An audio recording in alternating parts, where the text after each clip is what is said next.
Saved $3 by James M. Morris.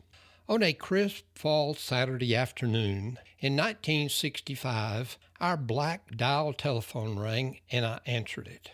Hello, Morris residence. Hey, James, what you doing? Joe asked in his slow Texas drawl.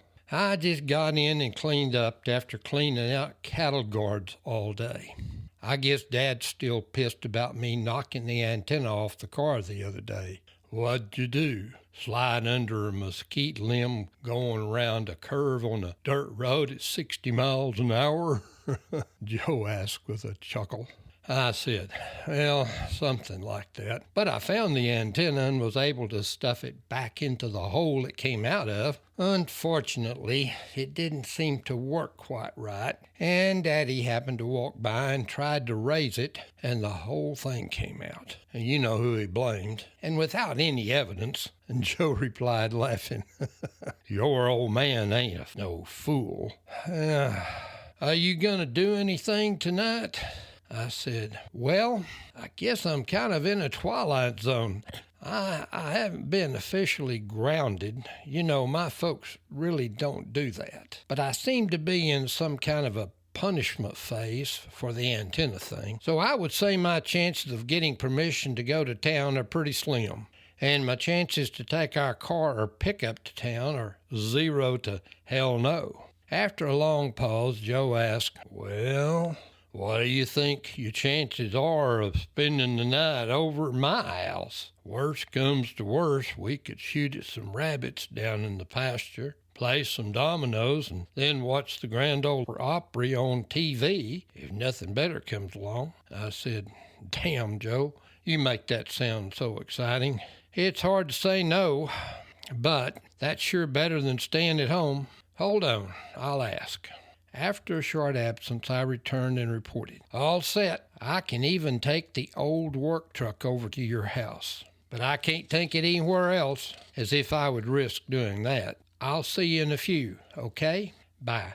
Joe lived about 3 miles south of us, as the sober crow flies. The dirt road runs along Crottonwood Creek over to a paved farm-to-market road that runs between Afton and East Afton, where you turn back east. Joe's house is about a quarter of a mile down that road and on the right. As I turned onto the trail to Joe's house, I met Gary in his little Mercury Comet, headed back towards Afton. He saw me and turned in behind me and followed me the short distance up to Joe's house. Joe and I were classmates, and Gary was one class younger. But in this rural West Texas, sparsely populated farm and ranch community, we were all friends, and frequently blood relatives. As we got out of our vehicles, I heard the screen door slam behind Joe as his 6'5" lanky frame slowly approached us in his usual attire. Cowboy hat, boots, long-sleeve western-cut shirt, Levi's, and leather belt, and a broad smile slapped across his face. Joe greeted us and said to Gary, what are you up to?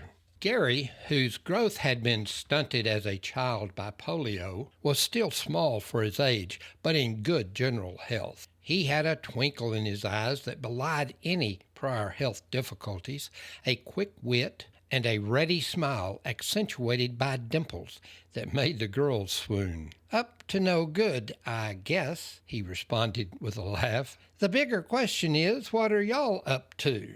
Then Gary held up his hand as though he was in school, demonstrating that he knew the answer to a question posed by the teacher, and said, I hear that James had the privilege of cleaning out the cattle guard at the entrance to their place today as punishment for reckless operation of a motor vehicle. Surprised, I asked, how did you know that? And Joe quipped, I know gossip travels fast, but that just don't seem possible. To which Gary replies with his nose held high and a smirk on his face, by chance did one of the Hugheses drive by today as you toiled in the sun, Monsieur James? To quote William, the almighty Shakespeare, doth mine ears deceive me? I said, I'll be damned. Yeah, a blue pickup whizzed by as my back was turned and was going fast enough to send a cloud of dust that blurred my vision. I don't recall seeing anyone else. That must have been them. What did they do? Go straight to the post office and tell Clara? And it wasn't doth mine ears deceive me. It was doth mine eyes deceive me. Laughter filled the afternoon sunshine as the trio made their way into the house, pondering evening's activities, if any.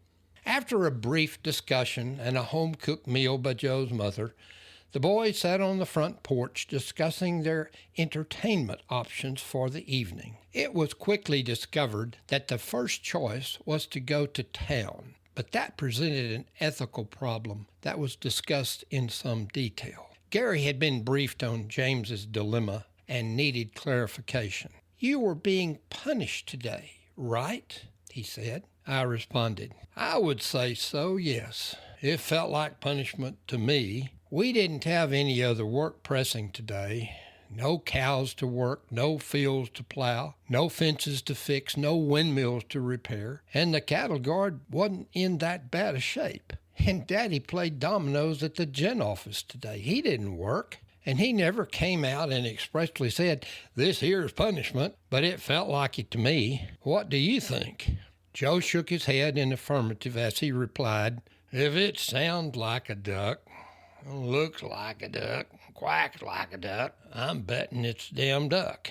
Gary thought for a few seconds and then said, "Well, assuming it was punishment, how do we know that it is not now complete?"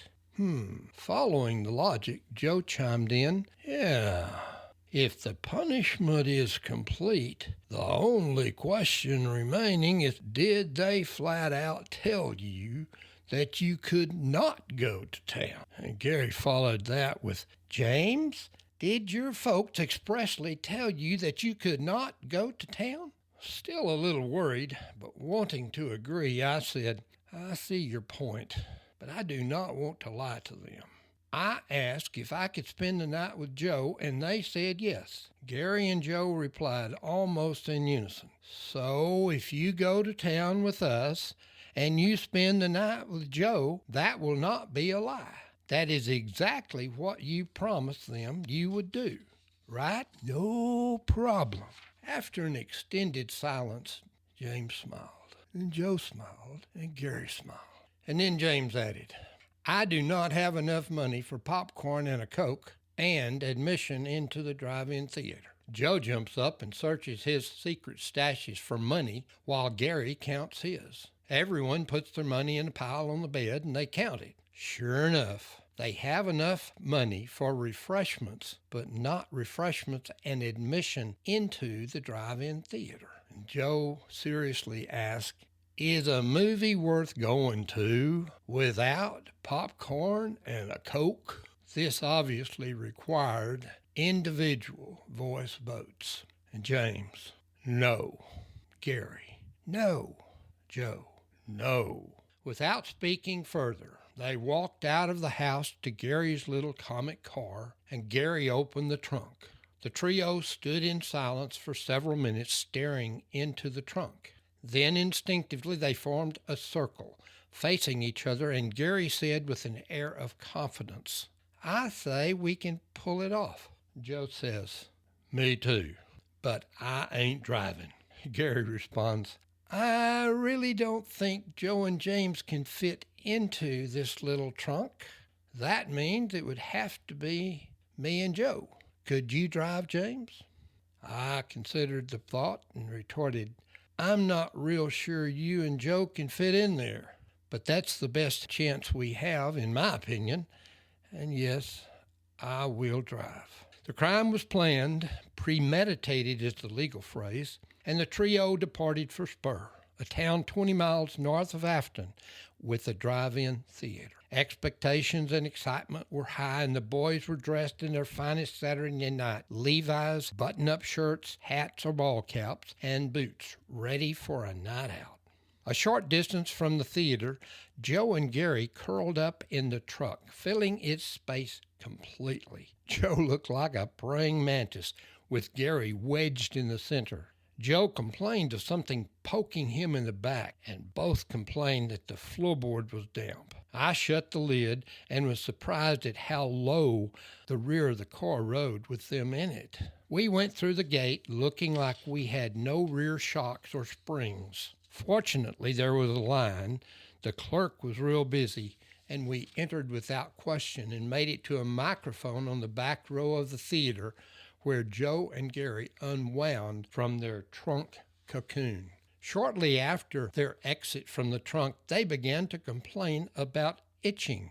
We watched the movie, had refreshments, and drove home, with Joe and Gary scratching all the way home. Gary dropped us off, and I went straight to bed while Joe took a bath. I woke up early and went home without waking Joe. Later that morning, Joe called and said, "Do you have any red blotches on your body?" I said, "No. Why?" He explained, "I got bad red blotches on my left leg, my left side, and my left arm, and my Levi's and shirt have holes eaten in them. It looks like rats has been after them, and I still itch, even after bathing again this morning. Have you talked to Gary?" I said, "No. Have you called him?" He said, "Not yet, but I aim to. Something ain't right, and I'm going to get to the bottom of it." Well, later that morning, I got another call from Joe. He said, "You ain't going to believe this, James. We was rolling around in battery acid last night.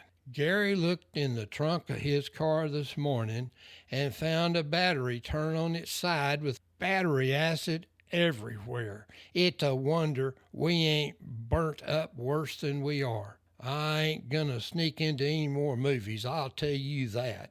As it turns out, Gary had acid burns on his body and clothes to about the same extent as Joe. A few days later, I saw Gary and asked him if his parents discovered the problems. He said with some indignation, "How could they not? I looked like a ripe tomato. My clothes had large acid holes in them and had to be thrown away, and I spent the morning cleaning the battery acid out of the trunk of the car." "What did you tell them?" I asked, generally concerned. Gary looked at me with a twinkle in his eye and a sly grin on his face with his dimples in full bloom and calmly said, "We saved $3.